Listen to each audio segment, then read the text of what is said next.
Good morning. Now we're going to use the cosine rule again today. I hope you got on okay with the cosine rule yesterday. Now I went through it step by step. When you're doing your examples, it's really important that you try, you don't down tools and think I can't do it. You go back to the video and you look at the step by step workings I have done. I know it's not ideal, it's not an ideal situation we're in, but I've done my best to try and help you. Now you've got to really try hard. Look over the videos, go through it step by step and check your answers. We're going to move on in the cosine rule now to finding a missing angle in a triangle that is not right angled. And again, you're given the formula on the formula sheet. What is important is that you know when you would use this formula. And you would use the formula to find an angle when you have all three sides. Now on the board there we have triangle ABC and angle A is highlighted. That's telling you that we're going to try and find angle A. And the way it is on the board is the way it appears in your formula sheet. So if you look up the formula sheet for Nat 5 Maths, you will see this formula there. Cos A is equal to b squared plus c squared minus a squared all over 2bc. Now we're going to start this the way we started yesterday's lesson and realising that that's the way it appears in the formula sheet, but we have to match it up to the triangle that we have. So the first triangle on the board there, triangle ABC, I have highlighted angle B.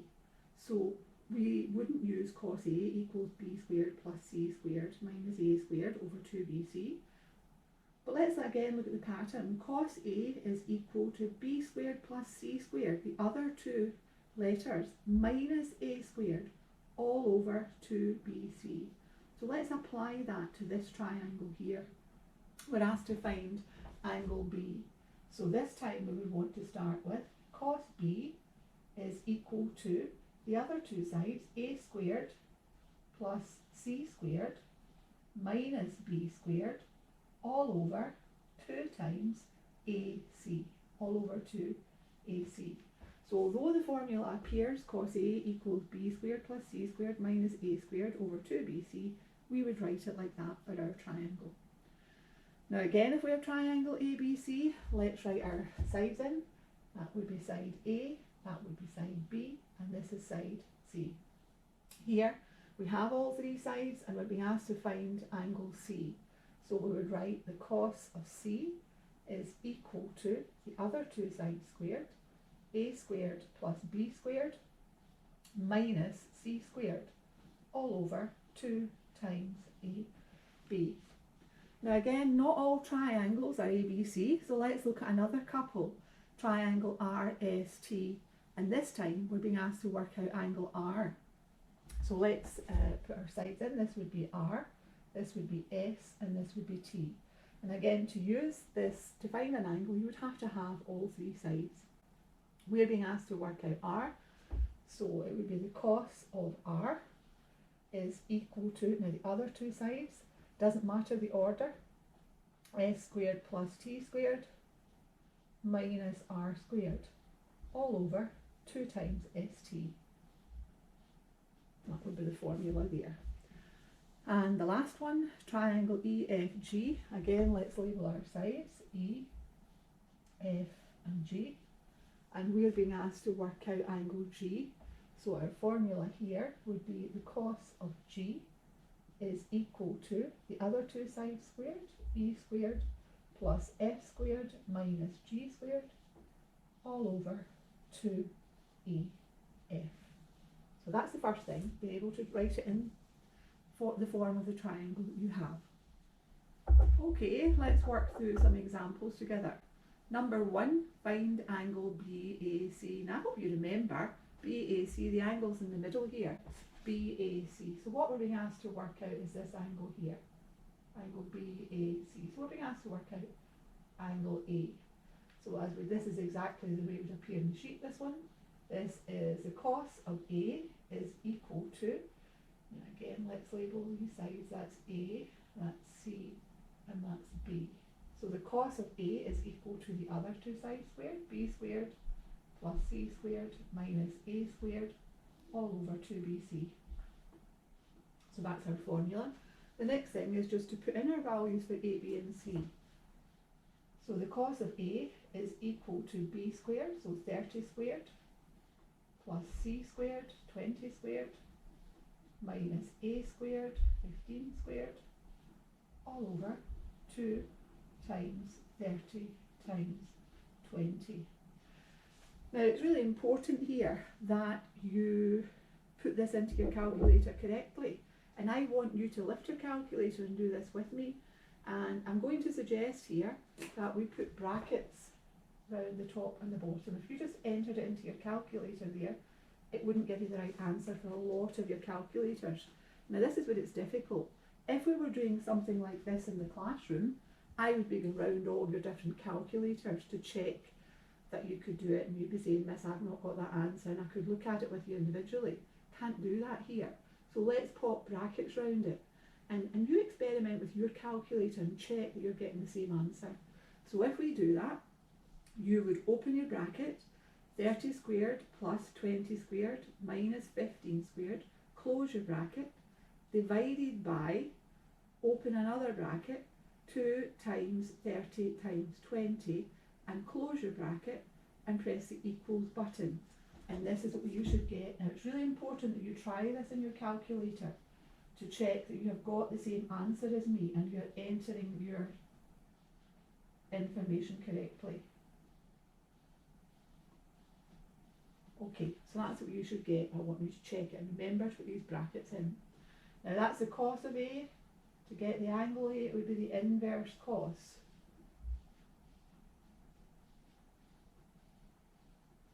of that. And when you put that into your calculator, remember that's how to do the inverse cos. It's inverse or second function, shift, and then your cos button, and you would get this.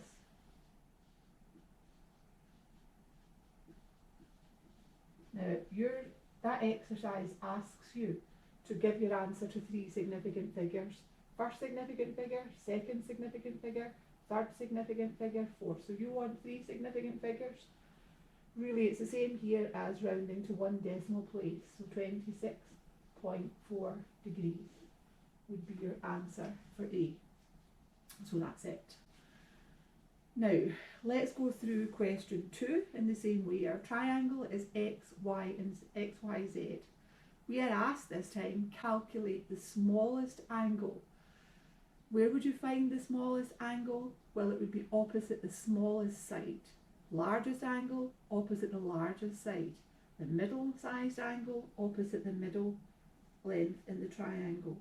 So we are asked here, calculate the smallest angle. So that's going to be opposite the smallest side. Here's our smallest side. Smallest angle, opposite the smallest side. So important that you understand that. So it's angle Z. Now let's label this. This is Z, this is X, and this is Y. So first task, let's write our formula in terms of triangle X, Y, and Z. So Z, so it would be the cos of Z is equal to the other two sides, X squared plus Y squared minus Z squared, all over 2xy. That's your first task. The next task is to enter your information. X is 7.2, so 7.2 squared plus 8.5 squared minus 6.3 squared, all over 2 times 7.2 times 8.5. Now again, really important that you put brackets around this, okay? Let's pop brackets around it. And again, really important that you do this after me. You lift your calculator and you check that you are getting the same information. Lift your calculator, open your bracket, and put all your information in. And you would get the cos of Z is equal to 0.689542483. Now that's the cosine of Z. It's not that you want, it's the inverse of that. So the inverse cos of 0.689542483, and that would give you your answer of 46.4060966